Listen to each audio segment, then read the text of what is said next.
अस्सलाम वालेकुम। आप देख रहे हैं बैरिस्टर एहतशाम अमीरुद्दीन को इस वीलॉग के साथ आपकी खिदमत में हाज़िर हूँ। स्टोरीज़ आज के वीलॉग में तो बहुत सारी हैं और सारी अहम हैं, लेकिन सबसे पहले मियाँ नवाज़ शरीफ के ऊपर नैब की मेहरबानियों का ज़िक्र करते हैं सबसे पहली स्टोरी में।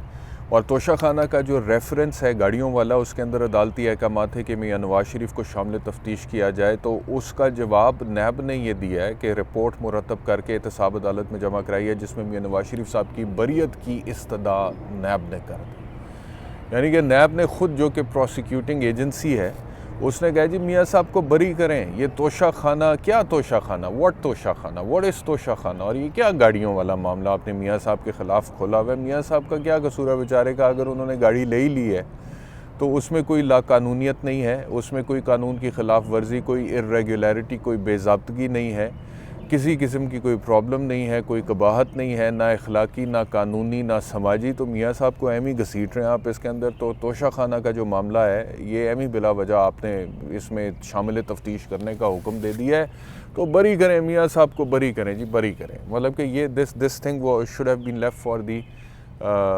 Defence counsel who is representing Mian Nawaz Sharif, but the prosecuting agency itself, NAB, वो ये कह रहे हैं जी मियाँ साहब को बरी करें। ये रिपोर्ट बाकायदा तौर पे उन्होंने जमा करा दी। अब दूसरी तरफ जो प्रोग्रेस है इमरान खान साहब के 190 मिलियन पाउंड के रेफरेंस में, उसमें 9 और गवाहों के बयानात हो गए हैं कलमबंद, और 13 गवाहान पर जिरा मुकम्मल हो चुकी है। और इससे पहले तोशा खाना के जो हालात हैं, वाक़यात हैं, मामलात हैं, वो आप जानते हैं इमरान खान के हवाले से। तो तोशा खाना का इल्ज़ाम इमरान खान के ऊपर घड़ी का या चंद गिफ्ट्स का, तोहफ़ों का, और मियाँ नवाज़ शरीफ के ऊपर गाड़ी का, जो कि कानूनी तौर पर पॉसिबल ही नहीं था।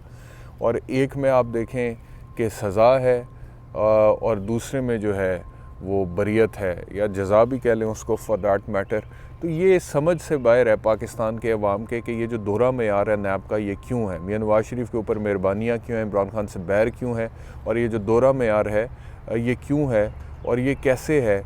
और इल्ज़ाम तोशा खाना का ही है, और दोनों पॉलिटिशियंस हैं, और दोनों फॉर्मर प्राइम मिनिस्टर्स हैं, और दोनों के ऊपर इल्ज़ाम है। बल्कि जिसके ऊपर मेहरबानी है उसके ऊपर ज़्यादा संगीन इल्ज़ाम है कि उसने गाड़ी ली, जो कि गाड़ी ले ही नहीं सकते थे तोशा खाना से। और दूसरे के ऊपर इल्ज़ाम ये है कि उसने तोहफ़ा लिया कम कीमत का, वो सज़ा भी हो चुका है। उसको आपने ना हक़ के दिफा दिया प्रॉपर, ना हक़ के वकला दिया प्रॉपर, ना right to a fair trial दिया, और उसके बाद उसको सज़ा भी कर दिया।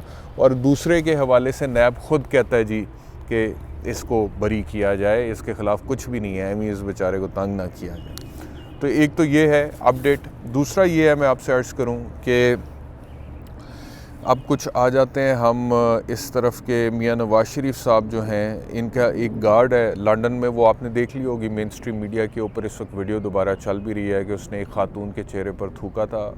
तो उसके ऊपर फ़र्द जुर्म आयद कर दिया है बरतानिया की फ़ौजदारी अदालत ने। और मियाँ साहब उस वाक़े में साथ ही बैठे हुए थे गाड़ी के अंदर।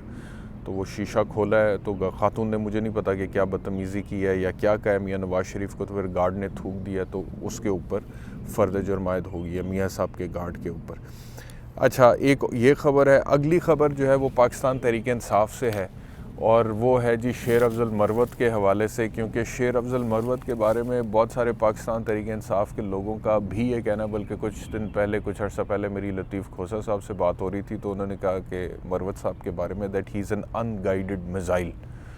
तो वो बहुत सारे लोगों का ये ख्याल है। उन्होंने बहरहाल एक बयान दिया है टेलीविज़न चैनल पे। उन्होंने कहा है कि ये जो रजीम चेंज ऑपरेशन हुआ था इमरान खान के ख़िलाफ़, उसमें अमेरिका के साथ सऊदी अरब भी शामिल था, और ये जितनी भी अब इन्वेस्टमेंट आ रही है ये उसी रजीम चेंज ऑपरेशन के नतीजे में, ये इसका ताल्लुक भी उसके साथ उन्होंने जोड़ा है। तो पाकिस्तान तहरीक इंसाफ ने फ़ौरी तौर पर शेर अफजल मरवत के सऊदी अरब के ख़िलाफ़ दिए जाने वाले इस बयान से इजहार लाताल्लुकी इख्तियार की है, उसका इजहार भी कर दिया है। और उन्होंने कहा है कि ये मरवत साहब की अपनी ज़ाती सोच है, या उसकी ज़ाती सोच की अक्कास है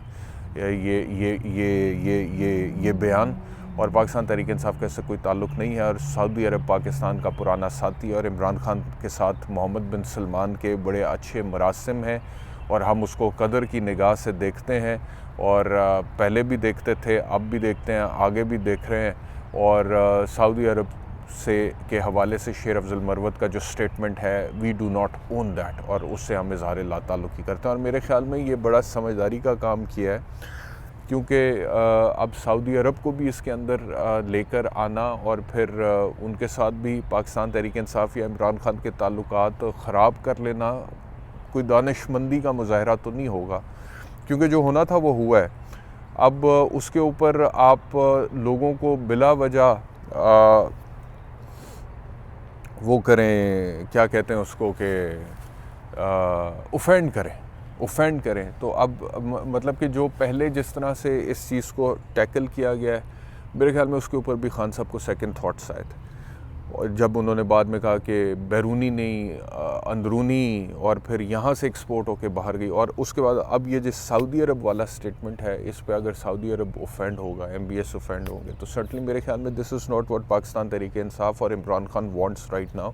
इस वक्त की जो सिचुएशन है, मैं पहले भी कई दफ़ा जिक्र कर चुका हूँ कि उसको टैक्टफुली हैंडल करने की ज़रूरत है, और उसमें इंटरनेशनल लेवल पे। और आप ये देखें मियाँ साहिबान को, ये जब भी इनके साथ मामलात हुए हैं, इन्होंने इंटरनेशनल कार्ड खेला है। इंटरनेशनल लेवल पे इन्होंने जो ताल्लुकात अपने बनाए थे, उन ताल्लुकात की बुनियाद पर इस्टेब्लिशमेंट पाकिस्तान की जो है उस पर उससे मामलात तय किए, और उन ताल्लुकात का बड़ा अमल दखल रहा है उसके अंदर। और सऊदी अरब का ख़ास तौर पे बड़ा अमल दखल रहा है। जब मुशर्रफ साहब के दौरे हुकूमत में मियाँ नवाज़ शरीफ साहब एग्रीमेंट करके बाहर चले गए थे, तो खान साहब ने तो चलो वो एग्रीमेंट नहीं करना, लेकिन उसके बावजूद बिला वजह किसी को ऑफेंड करने की क्या ज़रूरत है। अगर आप किसी को अपने साथ सपोर्ट में खड़ा नहीं कर सकते हैं, तो उसको अपने ख़िलाफ़ भी खड़े ना करें। मेरे ख़्याल में ये सियासत का एक सीधा सा आम सा असूल है, और that makes sense, common sense की बात करता है। तो वो मरवत साहब के बारे में जो खोसा साहब से मैंने सुना था, that is an unguided missile,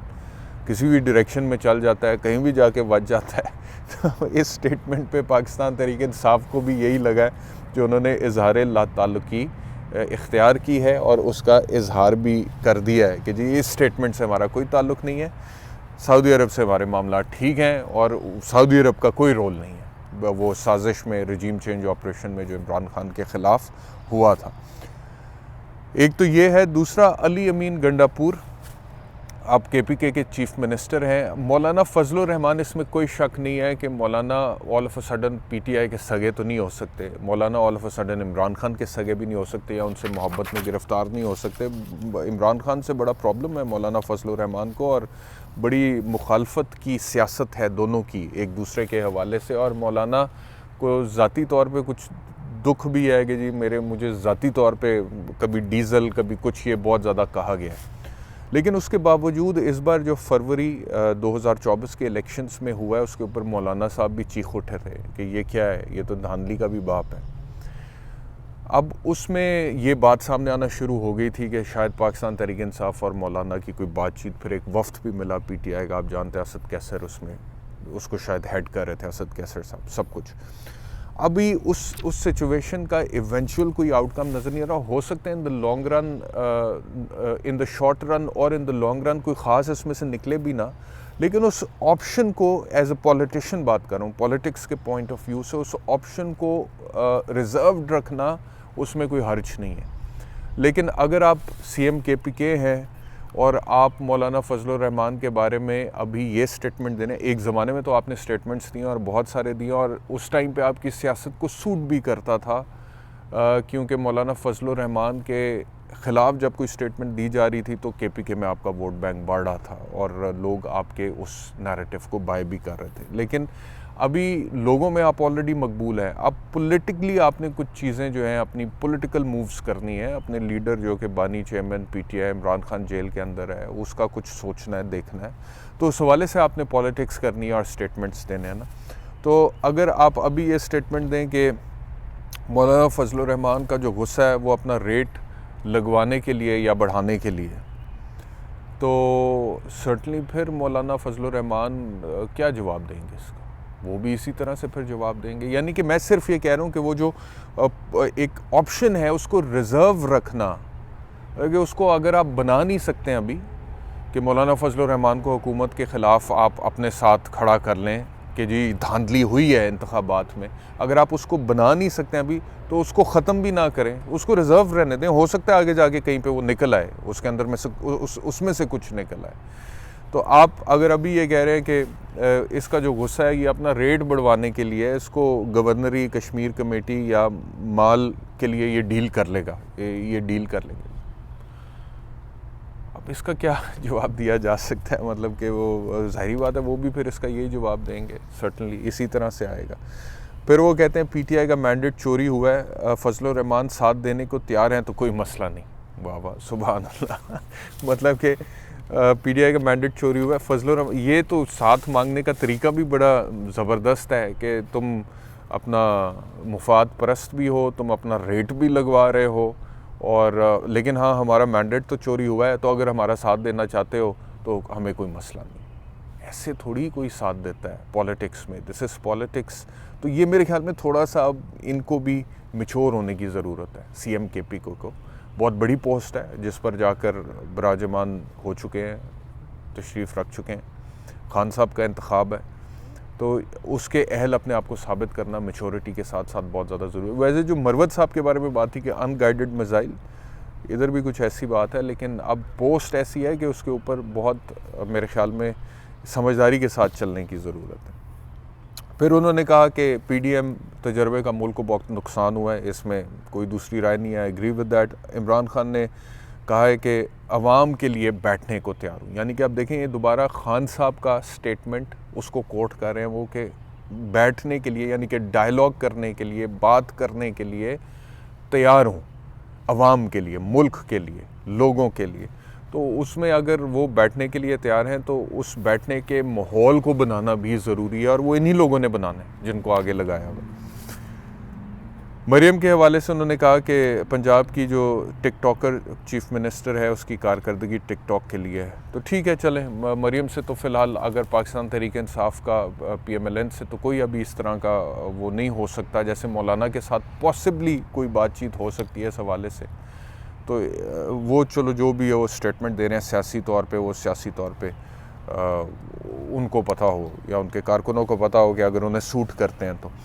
आखिरी ख़बर इस वीलॉग की मियां नवाज शरीफ साहब की जो पार्टी है उसके हवाले से इरफान सदीकी का ये स्टेटमेंट है कि इस पर गौर किया जा रहा है कि पार्टी की सदारत वापस मियां नवाज शरीफ के पास चली जाए, क्योंकि हम ये सोच रहे हैं कि जो सियासी ओहदे हैं वो अलग हों और हुकूमती ओहदे अलग हों, और जो वज़ीर है वो अपनी वजारत पे फोकस करता है जिसकी वजह से पार्टी को नुकसान हो रहा है। तो हुजूर वाला जितनी मर्ज़ी कोशिश कर लें आप, सियासी और हुकूमती ओहदे सब कुछ आपने, मतलब कि अपनी पार्टी के कुछ लोग जो हैं उनको हुकूमत में ओहदे दे के वो हुकूमती ओहदों पर फोकस करें और बाकियों को पार्टी ओहदे दे दें। जितना मर्ज़ी आप डिफ्रेंशिएट करने की कोशिश करें, लोगों को ये समझ आए, ओहदे जितने मर्ज़ी आप डिफ्रेंशिएट कर दें, लोगों को ये समझ आए कि आप ही की पार्टी हुकूमत में है, तो हुकूमत वाले जैसे परफॉर्म करेंगे वही पार्टी का मुकद्दर बनेगी। अगर आप समझते हैं कि जी हुकूमत बहुत बुरा परफॉर्म करती रहे और पार्टी के ऊपर फोकस हो और जी वो सियासी ओहदे अलहदा कर दें और पार्टी आपकी मकबूल हो जाए और आपकी पार्टी की हुकूमत की परफॉर्मेंस ख़राब हो, वो उसका असर पार्टी के ऊपर ना पड़े, तो ये पॉसिबल नहीं है। ये आप जितनी मर्ज़ी इसके ऊपर इंजीनियरिंग करके कोई नया फार्मूला बनाने की कोशिश करें, लेकिन जब आप हुकूमत में हैं तो जो भी आपकी हुकूमत में कारकर्दगी है, उस कारकर्दगी के नतीजे में अवाम को जो कुछ मिल रहा है उसके मुताबिक ही आपकी सियासी जमात की मकबूलियत डिसाइड होगी, वही पैमाना होगा। तो इसमें फ़र्क कोई नहीं पड़ता। तो बहरहाल जहाँ तक मियां नवाज शरीफ साहब सदारत की बात है तो ये ऐन मुमकिन है कि वो आ जाएँ, क्योंकि अभी मियां साहब आजकल ज़रा फारिग ही हैं, वो साथ साथ ही फिर रहे हैं अपने मतलब कि अपनी बेटी के जो चीफ़ मिनिस्टर पंजाब है, तो हो सकता है कि वो सदर के तौर पे वापस उनको ले लिया जाए पार्टी में। इस वीलॉग में इतना ही, इंशाल्लाह दोबारा आपसे मुलाकात होगी। अपना ख्याल रखिए। अल्लाह हाफ़िज़।